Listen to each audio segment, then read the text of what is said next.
Assalamualaikum warahmatullahi wabarakatuh. Salam sejahtera bagi kita semua dan selamat siang adik-adikku di mana saja berada ya. Adik-adik mahasiswa ya. Hari ini kita ketemu kembali sambil ngopi-ngopi. Ini white kopi colok ke senangan saya nih. Ya, kita minum dulu. Adik-adik minum yuk. Ya, apa kabar hari ini? Alhamdulillah.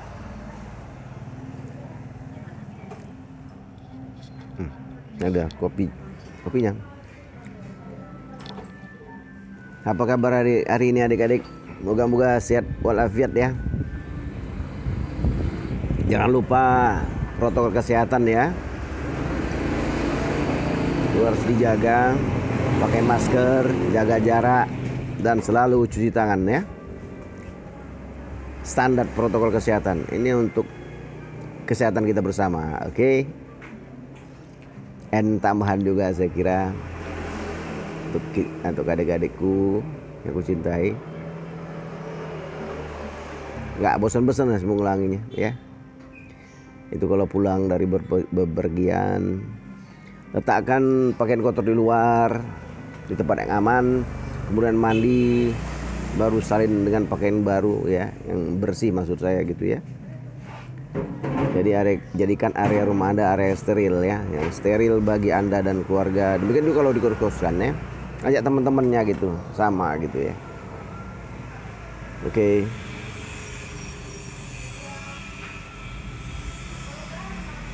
Apa ya kita mau bicarakan hari ini kira-kira? Mana kalau kita ngomong-ngomong masalah presumption of innocence. Nah ini presumption of innocence. Apa itu? Ya. Ajas ya, suatu ajas yang terdapat di dalam hukum ya. Salah satu ajas ya. Presumption of innocence. Ajas praduga tidak bersalah ini ya. Ya seseorang itu baru dikatakan bersalah apabila sudah ada putusan yang inkrah memutuskannya gitu. Kalau masih banding pun dia belum bersalah. Sampai ke kasasi ya. Bahkan sampai ke peninjauan kembali hearing bisa gitu ya. Ya. Jadi makanya proses-proses hukum itu dari mulai penyelidikan PDBAP kan itu namanya tersangka gitu kan. Kemudian baru jaksa naik biasanya penyidikannya naik P21 berkasnya ke kejaksaan, itu namanya nanti dari tersangka ke terdakwa, udah di jaksa penuntut umum kan. Baru ketika ada vonis dari hakim inkrah ya, baru terpidana. Ya itu hak-hak terdakwa ya. Di KUHP kan ada itu, di KUHP ketentuan umum ya. Di KUHP ketentuan umum butir 3 ya. Huruf C itu ya. Nah, disebutkan itu. KUHP Undang-Undang Nomor 8 Tahun 1981, Kitab Undang-Undang Hukum Acara Pidana ya. Mengatur masalah presumption of innocence itu ya. Jadi nggak sembarangan gitu ya. Itu untuk apa gunanya? Ya untuk salah satu untuk kepastian hukum, untuk keadilan para pihak. Jadi orang nggak bisa dipersangkakan bersalah. Putusan pengadilan lah yang menentukan si A, si B, si C itu bersalah. Kalau belum ada putusan itu dia masih, ya kalau di kepolisian masih tersangka namanya. Tersangka. Di kejaksaan itu masih terdakwa namanya. Di hakim nanti terpidana ya kan. Tapi kalau dia banding kan belum juga itu. Ya banding, kasasi, peninjauan kembali dan atau hearing gitu ya kan. Seperti itu gitu. Itu merupakan salah satu hak asasi manusia juga itu gitu. praduga tidak bersalah itu gitu ya, yang harus ada gitu. Di Undang-Undang Pokok Kehakiman itu kan ada nomor 48 tahun 2009 tentang kekuasaan kehakiman ya. Juga terdapat ada masalah presumption of innocence ini dijelaskan gitu.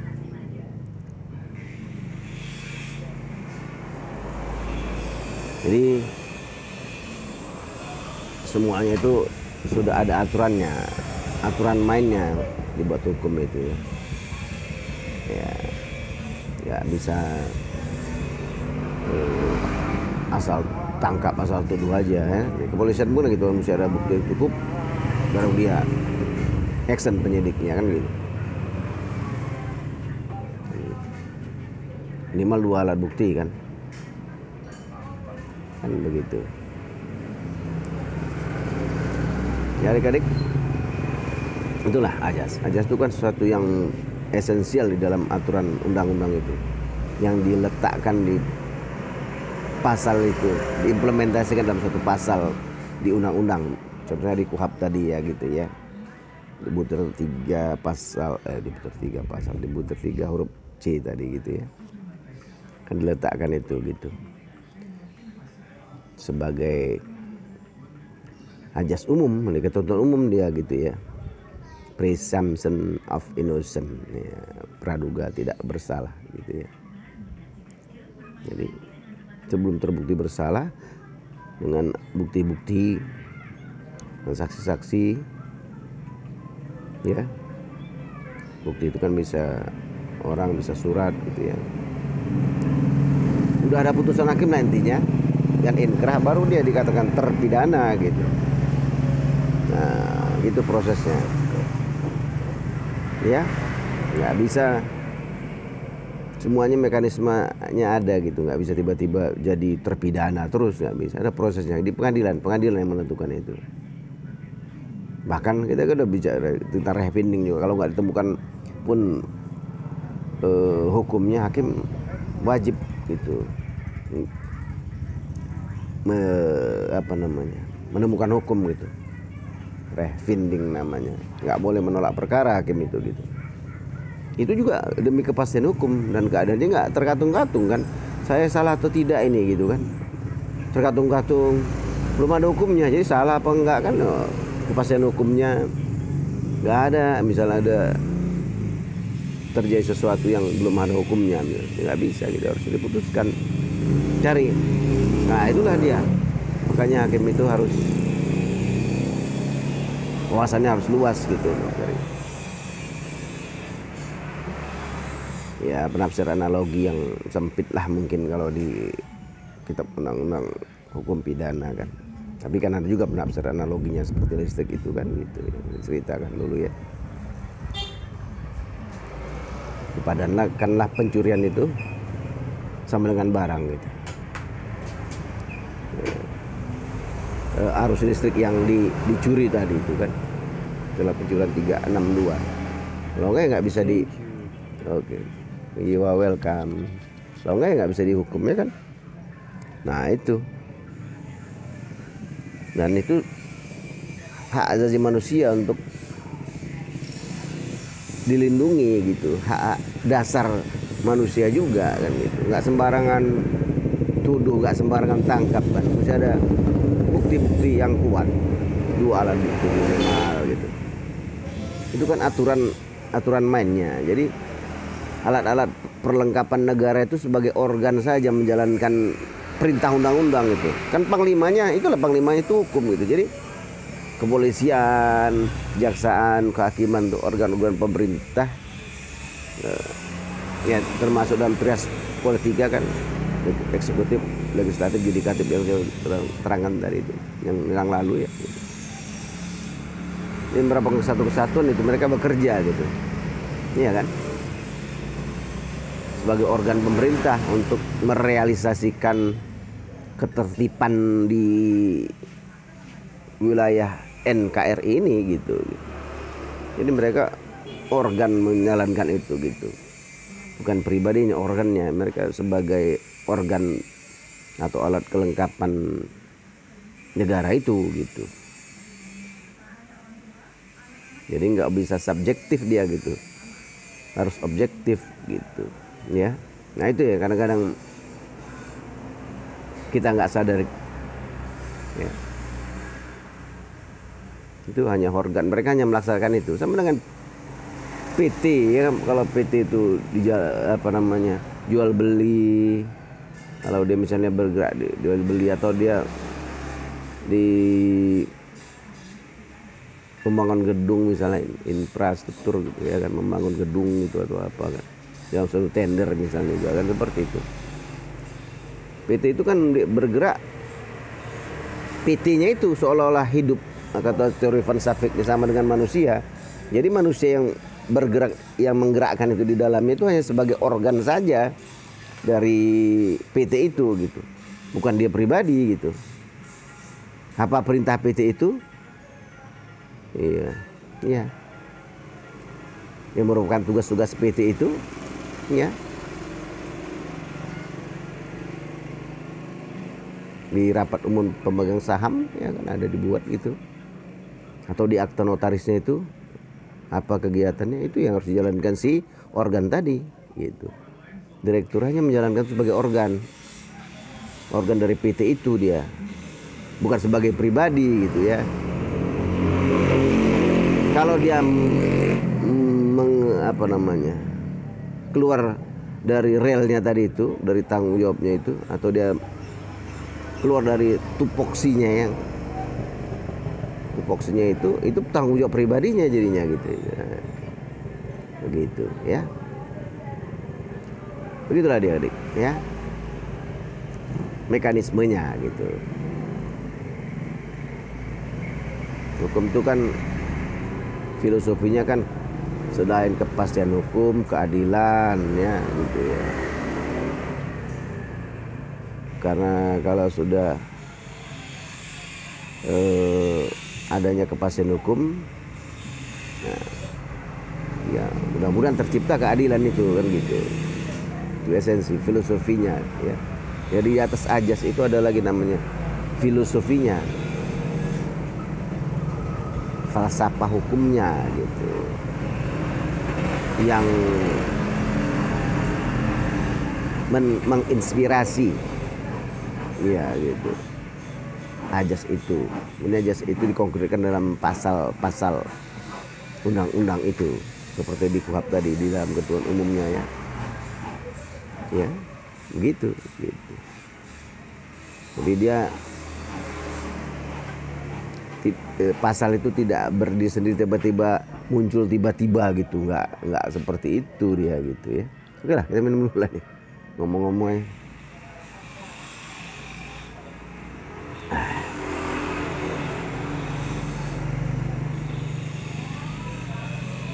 Ya, itulah dia itu.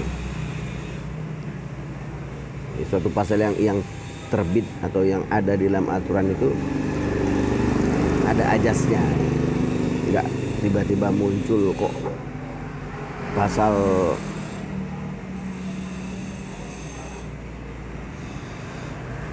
eh 1338 Kitab Undang-Undang Perdata misalnya. Ada ajasnya di situ ya kan. Freedom of contract gitu ya, just kebebasan berkontrak di situ ya, segala Kitab Undang-Undang Hukum Perdata itu. Kalau 320 misalnya tentang ajas kesepakatannya ya, kesepakatan para pihak ya, sepakat mereka harus ya, ajas kebebasan berkontrak pasal 338. Ajas konsensualitas kesepakatan tadi pasal 1320 Kitab Undang-Undang Hukum Perdata. Konsensualitas ajas itu kan, sepakat para pihak itu gitu kan. Nah itu adik-adik ya, Ya moga-moga bisa dipahami lah ya. Ya, kita cerita tentang presumption of innocence, satu ajas tentang praduga tidak bersalah. Orang tidak bisa dikatakan bersalah gitu ya, definisinya apabila belum ada keputusan yang pasti dari pengadilan, belum ada putus inkrah dari pengadilan. Nggak bisa seorang dikatakan bersalah. Ya, sebelum ada keputusan pengadilan dia dianggap, tidak dianggap tanda petik tidak bersalah. Dia belum bisa dibuktikan. Ya, memang udah cukup bukti, tapi kan belum dibuktikan di pengadilan. Ada putusan hakim yang menentukan itu, putusan yang ketok pala tok tok tok. Nah, nyatakan bersalah sebagai terpidana dan diterima oleh terdakwa tadi yang itu terpidana. Kalau enggak masih berlanjut, dia masih bisa upaya hukum dia untuk membuktikan dia tidak bersalah itu kan. Ada upaya hukum lagi gitu, banding, kasasi gitu, bahkan sampai herzeni peninjauan kembali kan gitu. Apabila ada novum katanya disebut ya. Ya deh ya. Saya kira begitulah ya. Dan kalau seandainya ada misalnya pun, lanjutlah dikit ya. Kalau misalnya ada kekeliruan di situ ya di penyidikan misalnya kan bisa pra peradilan ya.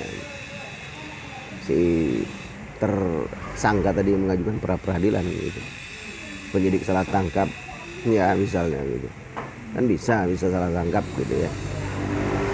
Si A yang dipersangkakan mencuri wajah sama misalnya ditangkap si B gitu. Atau dia pas di tempat yang sama.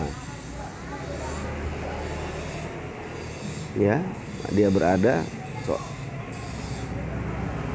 udah lihat ciri-ciri sama ditangkap, ternyata bukan dia gitu. Dan bisa salah tangkap juga bisa. Ya. Bisa terjadi seperti itu gitu. Itulah perlu kehati-hatian itu ya. Seorang penyidik kan sudah dibekali ilmu-ilmu ya gitu. Oke. Demikian sajalah saya kira ya. Bincang-bincang kita, bincang-bincang relax pada hari ini. Moga-moga bermanfaat. Tapi intinya kita cerita masalah ajas praduga tidak bersalah atau presumption of innocence, ya. Seorang itu belum bisa dinyatakan bersalah. Ada suara sepeda motor. Seseorang belum bisa dinyatakan bersalah apabila belum ada putusan pengadilan yang inkrah gitu ya. Belum ya. Oke, adik-adik, moga-moga bermanfaat. Ya, jangan lupa subscribe dan like ya, agar konten-konten saya bisa lebih kreatif ya.